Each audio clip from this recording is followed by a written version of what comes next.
네, 뜨거운 감자 확인하고 오셨습니다. 또 간밤에 바이든 대통령으로 인해서 시장에서 또 세금 인상을 하지 않을까 이런 걱정 때문에 아시아 증시가 전반적으로 오늘 오전장에 혼조 양상을 보여줬는데요.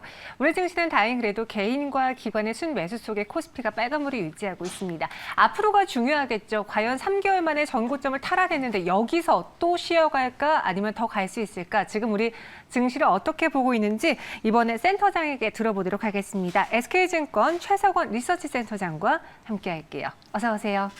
예, 안녕하십니까. 네, 안녕하세요.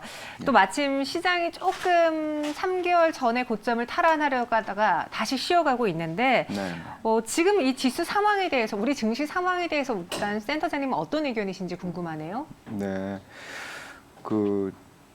뭐 전반적으로 유동성하고 경기 측면에서 나쁘지 않거든요. 네. 그래서 저희가 뭐 지속적으로 얘기를 해오고 있는 게 어쨌든 경기 회복은 지속될 거고 이거는 결국 기업 실적으로 연결될 거다. 그래서 이 유동성에 근거한다라고 막 이제 주장하면서 올랐던 주가가 네. 어찌 보면 실적 장세로 좀 이동하는 이런 모습들이 나타났고 실적을 막상 보니 괜찮다 이거죠. 그래서 올라갔는데 이제 문제는 그런 것 같아요. 결국 이제 최근에 굉장히 뭐 코로나도 이렇게 높아지고 이러면서 여러 가지 우려감들이 좀 있는 상태에서 어젯밤에 미국 증시가 좀 안 좋았잖아요. 맞아요. 그래서 미국 증시가 사실 계속 오르다가 고점 부근에서 이렇게 좀 흔들리는 모습이거든요. 그러다 보니 이제 그에 대한 어떤 반응이 외국인 투자자를 중심으로 한 어떤 글로벌 투자자들의 위험자산 선호를 좀 꺾은 거 아닌가 생각을 하고 있고, 네. 근데 저희는 사실 그럼에도 불구하고 이따 또 말씀을 드릴 기회가 있겠습니다만 그 전반적인 상승 트렌드는 아직 안 꺾인 상황이다. 그래서 지금은 단기적인 조정이라고 생각하고 있고, 이 조정 기간이 지나면 지난번 고점 이상으로 다시 올라갈 거로 보고 있습니다. 말씀하신 것처럼 하필 또 있었던 그 자본 이륙세 인상 소식 때문에 미 증시도 여기서 살짝 휘청거렸고 이러다가 우리 증시에도 외국인이 빠져나가는 거 아닐까? 또 시장에 영향을 미치는 거 아닐까라는 걱정이 좀 팽배했는데 하지만 단기적인 조정일 것이다라고 지금 시장에 대해서 네. 이야기를 하셨어요. 혹시 그 근거로 최근에 계속 호실적을 발표하는 그런 예상치 못한 기업들 때문인가요? 이 예상치 못한 실적을 발표한 기업들을 제가 여기서 사실 말씀드리기는 좀 어려운데 네네. 어쨌든 업종으로 보면 그렇죠. 전반적으로 우리가 괜찮다고 생각해왔던, 그래서 주가를 끌어올렸던 여러 가지 업종들에서 실적이 상당히 좋게 나오고 있어요. 그리고 1분기에 대한 전체 실적도 우리가 연초에 전망했던 것, 또 지난달에 전망했던 것보다 계속 상향 조정되고 있거든요. 이게 뭐 각종 이유가 있겠습니다만 기본적으로 이렇게 실적이 괜찮아지는 건 어쨌든 경기가 회복 국면에 있고 비대칭적인 회복 국면이죠. 왜냐하면 뭐 오프라인 유통이라든지 뭐 여행이라든지 이런 데는 좋을 수가 없잖아요. 네. 근데 그 돈이 제품 소비에 사용이 되고 그 제품 소비와 관련된 부분에 재고가 줄면서 다시 또 투자가 일어나는 이런 구조에 있는 기업들은 다 실적이 괜찮습니다. 그래서 뭐 반도체, 자동차, 뭐 배터리 다 괜찮은 상황이고요. 네. 또 철강이나 건설, 뭐 건자재 다 뭐 좋아요. 그리고 우리가 좀 눈여겨봐야 될 게 또 친환경 관련된 부분들도 어쨌든 조금씩 지금 그 자리를 잡아가는 중입니다. 최근에 어제도 바로 기후 관련된 이 정상회담이 있었는데 네네. 이쪽에 대한 관심들이 커지는 만큼 실제 돈도 좀 투입이 되는 이런 과정이라고 생각하고 있습니다. 기존에 우리가 수출 지표로 확인했던 반도체, 자동차뿐만 아니라 친환경 부분에서도 앞으로 계속해서 수익이 상승하고 또 이익이 늘어날 것이다라고 이야기를 해주셨는데요.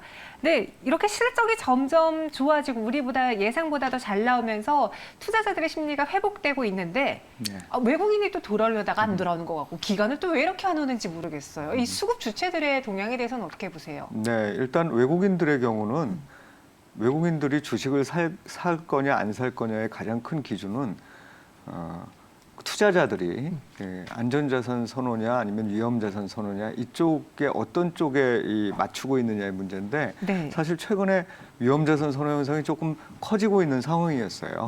그런데 요 며칠간 사실 미국 증시를 중심으로 해서 그 약간 고점에 대한 부담이랄까 또는 이 증세랄까 이런 이제 여러 가지 요인들이 나타나면서 이게 이제 위험자산 선호를 조금 이렇게 누르는 그런 모습입니다. 근데 그럼에도 불구하고 이 전체적으로 보면 경기가 회복되는 과정에서 위험자산 선호가 올라갈 때 자금이 유입되고 이게 글로벌 주식시장에 뿌려지는 현상이 관찰이 됐었거든요. 그래서 사실 올해 내내 외국인들은 그 4월 전까지 팔았었어요. 네. 근데 이제 4월 이후에는 어느 정도 안정이 되면서 들어오는 흐름이기 때문에 이 증세 관련 이슈라든지 이런 부분들이 조금 이제 잠잠해지는 시기가 되면 외국인들도 다시 매수세에 나올 거라고 보고 있고 이제 네. 기관은 사실은 기관 투자자들의 매수를 기대하기는 쉽지는 않아요. 왜냐하면 네. 연금이라든지 뭐 이런 이제 장기 투자 기관들 같은 경우에는 전체적인 포트폴리오의 한도를 좀 올려놨어도 이미 주가가 오르면서 그 한도 근처에 또 다시 이제 간 상황이니까 네. 우리가 의미를 부여한다면 내릴 때 지난번처럼 막 이렇게 팔면서 그러지는 않겠다. 그런 생각을 할 수 있을 거고 자산운용사 같은 경우에는 돈이 안 들어가기 때문에 그렇거든요.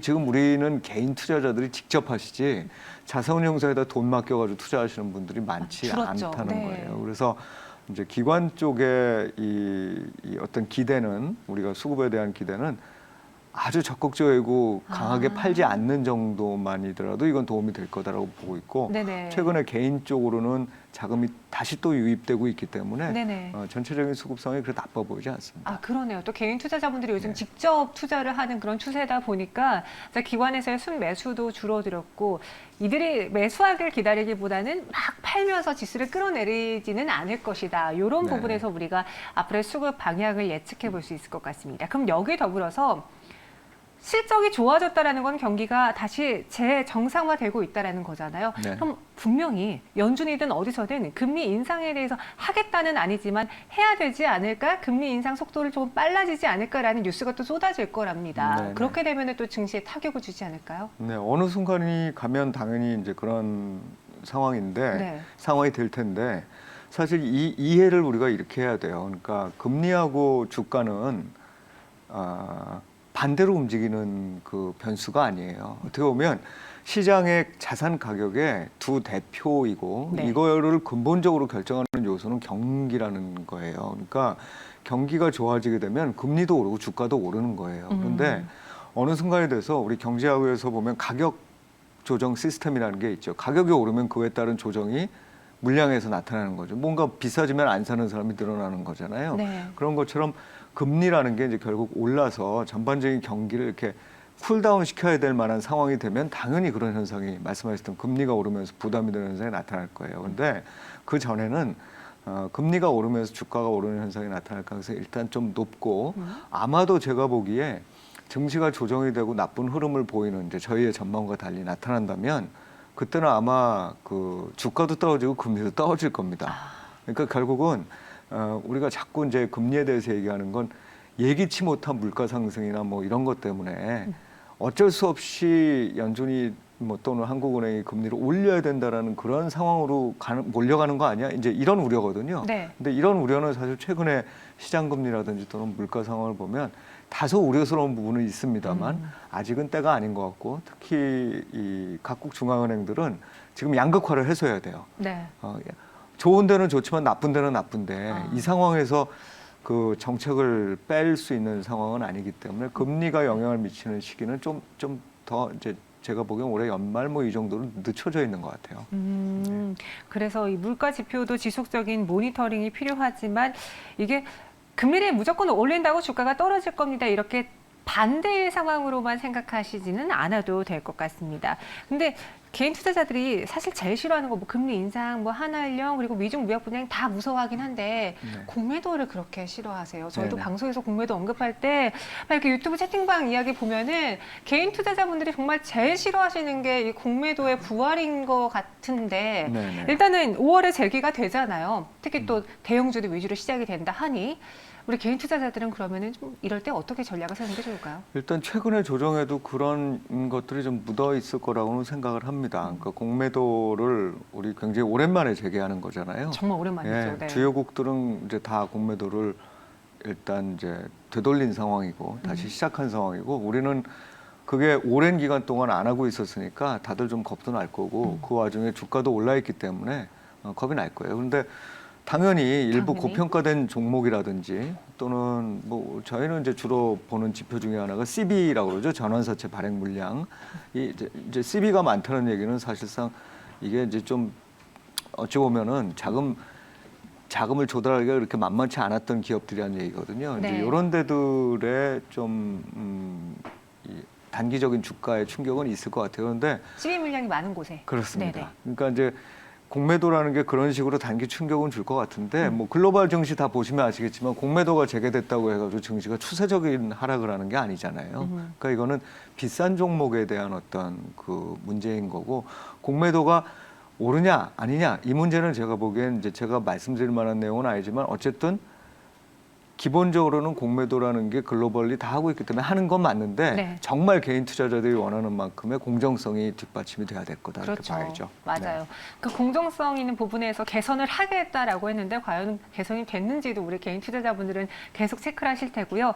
정말 나락폭이 커질까요?라고도 글을 올려주셨는데 아마 이게 대형주에 대한 의견이신 것 같아요. 말씀하신 것처럼 네. 공매도 재개 이야기가 나왔을 때 먼저 타격을 받았던 게 제약바이오 많이 올랐으니까 네네. 그리고 이번에는 대형주들 위주로 먼저 풀겠다, 제시하겠다라고 하니까 대형주들을 살까 말까 고민하신데 이럴 때가 네. 매수 기회로 봐야 될지 아니면은 일단 공매도 재개되는 거 보고 나서 대형주에 대한 포트폴리오 비중을 늘리는 게 좋을지요. 네, 그 뭐 정확한 어떤 시점을 우리가 파악할 수는 없는데 먼저 반응이 나올 수도 있고, 네. 근데 공매도 자체가 대량으로 나오면서 대형주의 주가를 크게 떨어뜨려서 그때 다시 기회가 생길 거다 이렇게 전망하기에는 사실상 공매도를 하는 쪽에서의 리스크도 굉장히 커요. 그렇죠. 지금 네. 경기가 회복되는 국면에서 주가가 상승 압력을 꾸준하게 받고 있고 네. 유동성이 풍부한데 또 공매도는 기본적으로 이 리스크가 비대칭적이거든요. 예를 들면 그 우리가 매수했다가 이 돈을 벌면 그러니까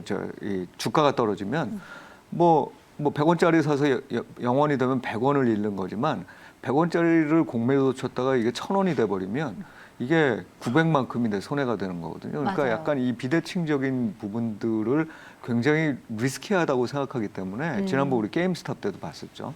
그래서 대형주에 대해서 그렇게 공격적인 공매도가 나올 가능성은 저는 별로 없다고 봐요. 그거는 경기가 나빠지고 실제로 증시가 추세적인 하락을 보일 때, 네. 예, 그때 이제 그런 현상이 나타날 수 있는 거고, 그 다음에 그렇기 때문에 지금의 투자 전략은 다 보고 난 다음 할 때는 별로 영향이 없을 거고, 그 전에 이제 혹시 그것 때문에 주가가 흔들리지 않을까라는 부담이 조정을 일으킬 때, 그때가 오히려 매수하기에는 좋은 타이밍이라고 봐야 되겠죠. 네. 그리고 옛날에는 뭐 외국인 기관 투자자들의 그 대량의 물량을 좀 개인 투자자들이 무서워했는데 요즘은 개인 투자자들의 자금력도 어마어마하기 때문에 무조건적인 그런 공매도 그리고 이 회사의 펀더멘탈이라던가 시장 흐름을 무시한 공매도는 다시는 좀 나타나지 어렵지 않을까라는 생각이 듭니다. 그래도 말씀하신 것처럼 공정한 면이 좀 있어야 될 것 같고요. 네. 마지막으로 2분기 실적에 대해서 또 우리가 앞으로 주목해야 될 또 우리 SK에서 눈여겨보고 있는 그런 업황으로 한번 업종으로 들어볼게요. 네, 올해는 말씀드린 대로 이 시장의 기본 성격이 경기 회복이에요. 그래서 경기 회복이 될 때는 경기 민감주 뭐 또는 나누기가 약간 애매하긴 하지만 가치주 뭐 이런 식으로 바뀐다고 우리는 보통 얘기를 하고 네. 실제로 그렇게 추천을 하기도 하는데 우리나라를 가만 살펴보시면 우리나라의 산업 구조에서 돈 잘 버는 그러니까 실적이 좋은 경기가 좋을 때 실적이 좋은 데가 가치주의이기도 해요.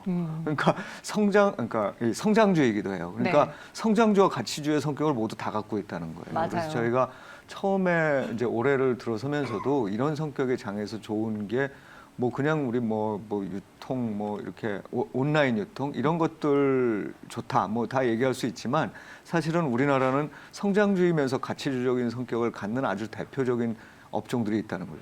배터리가 있고 자동차가 있고 네.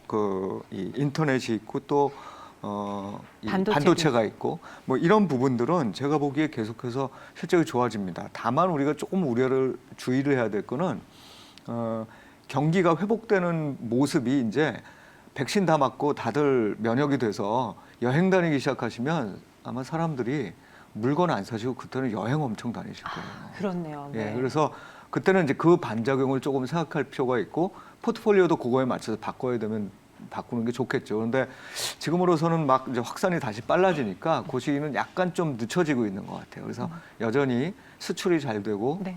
실적이 좋은 우리 대표 종목들을 가져가는 게 좋겠다 이렇게 봅니다. 네, 이렇게 오늘 최석원 센터장님과 함께 이야기 들어봤습니다. 매일 불러보고 싶지만 바쁘신 관계로 저희가 또 다음 기회에 모셔보도록 할게요. 오늘도 자세한 이야기 해주셔서 정말 감사합니다. 고맙습니다. 예, 고맙습니다. 네.